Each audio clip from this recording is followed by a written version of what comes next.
Judy Grafman was my best friend. I wrote myself a note because I was afraid that I might have to do this extemporaneously because I couldn't write this. No matter what I did, I couldn't put my feelings down on paper. Here's my note, see? N-O-T-E, big letters. Ellen, get up there, look around, smile, face the crowd. They're here because they loved her too, and they'll understand.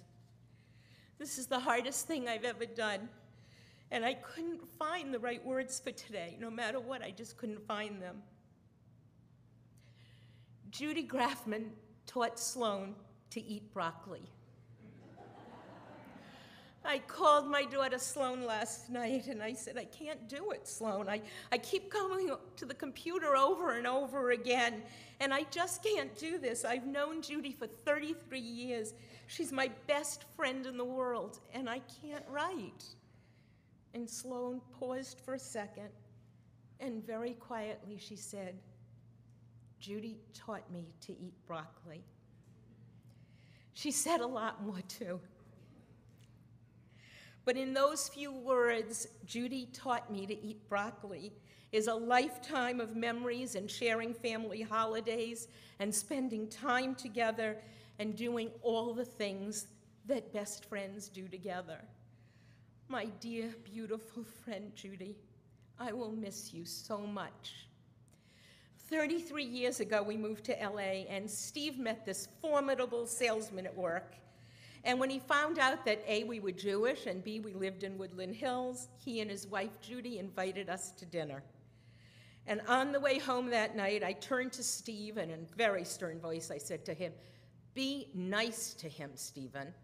And Steve looked back like, what's this about? And I said, because she's going to be my best friend. I knew it back then, Judy.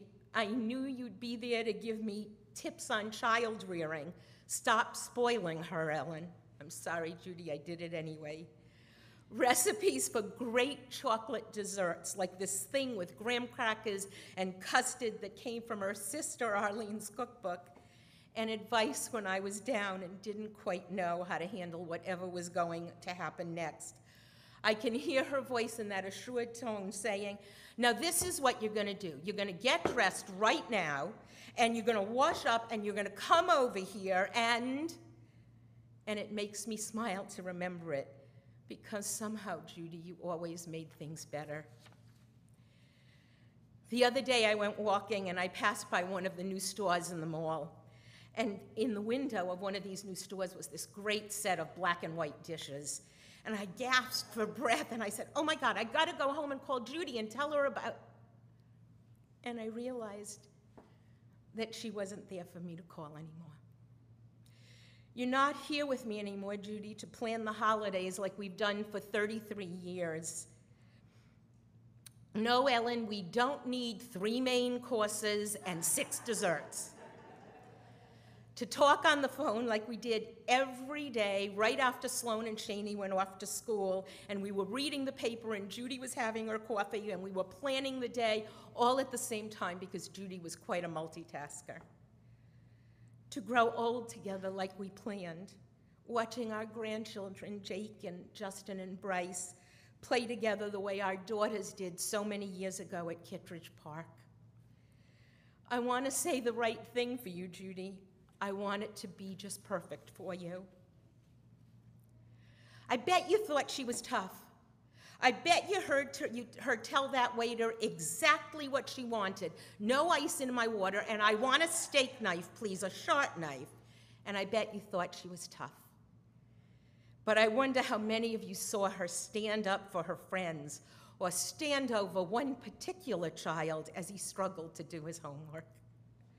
And I bet you thought she was stubborn. I bet you heard her remind you how the temple used to be and how this wasn't the first annual golf tournament because we'd already done it way back then. I bet you thought she was stubborn. But I wonder how many of you heard her praise her grandchildren when she beamed with pride or stepped back when she knew she needed to give her children the space they needed to grow into adulthood. I You thought a lot of things, but I wonder if you knew her, how she adored the members of her Havarar and her wine group, and how she valued the love and loyalty of all her family and friends. I bet you thought you knew her, but Harvey, I wonder if you know this. Do you know the story of the Tree of Life, Harvey? I called Judy, always up for a good sale. Okay, we were working on the tree, and it was about to go up, and there was a sale on the leaves. I called her, Judy, don't you want your name on one of the leaves?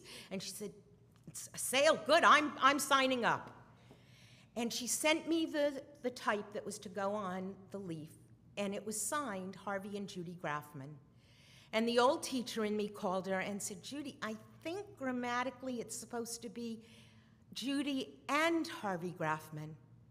And she said to me, no, Harvey first. John, Tom, Susie, Shaney, did you know how much she loved you? How proud she was of you, John, of your sense of independence, of the man that you've become, and the life that you made for yourself. How she looked at you, Tommy, and saw the father that you've become, and how you made her laugh, and how proud she was of the father and you've become and the home you made. How she came to love you, Susie, and how proud she was of you, and how you were taking care of Jake and Justin. Shaney, I want you to know most of all how proud she was of you, because you are the woman who inherited the best of her, the strength in her, the all of her. She loved you all so much, and she would be so proud of you today. Judy, my friend, my confidant in this thing called life, I ask God to watch over you as you have always watched over for us. And when I think about how you wanted us to celebrate your life today, not to mourn your passing, I remembered this, and I say it for you. When I am dead, my dearest friends, sing no sad songs for me. Plant thou no roses at my head, nor shady cypress tree. Be the blue skies above me with rain and dewdrops wet. And if thou wilt, remember, and if thou wilt, forget. I shall not see the shadows. I shall not feel the rain. I shall not hear the nightingale sing on as if in pain. And dreaming in the twilight that doth not rise nor set, haply may remember and haply may forget. Judy Grafman was my best friend, my dear, loving friend Judy. We will not forget, haply we will remember.